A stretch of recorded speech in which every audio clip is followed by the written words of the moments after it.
Ayan, welcome sa ating channel. Nagbabalik muli tayo para sa house in lot dito sa Talisay, Batangas. So may single attached. So ayan po yung ating bahay, no. May 100 square meter yung details niya. Usable area is 100. Pakalaki, no. Usable ibig sabihin sama po yung car park pag usable area. 3 bedroom, 3 toilet and bath. Provision with 2 car park, napakalaki, no? Pwede ka pang mag-add ng car park mo. Total contract price is 17,700. 2. 17 million pala. 702,000. Reservation 50k.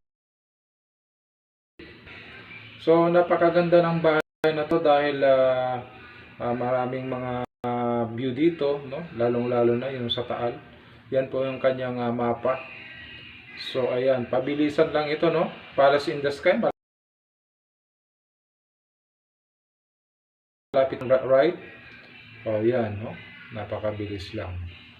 So ayan po, Taal Lake. Oh, yan. Share yung ating vlog at sa lahat ng mga gustong bumili ng house in lot sa ating Philinvest. Fully furnished na siya po. Meron na po siyang mga gamit. So ayan yung nakikita nyo mga gamit niya. Oh. Ayan. So fully furnished na. Ibig sabihin may gamit na siya. Okay, God bless you.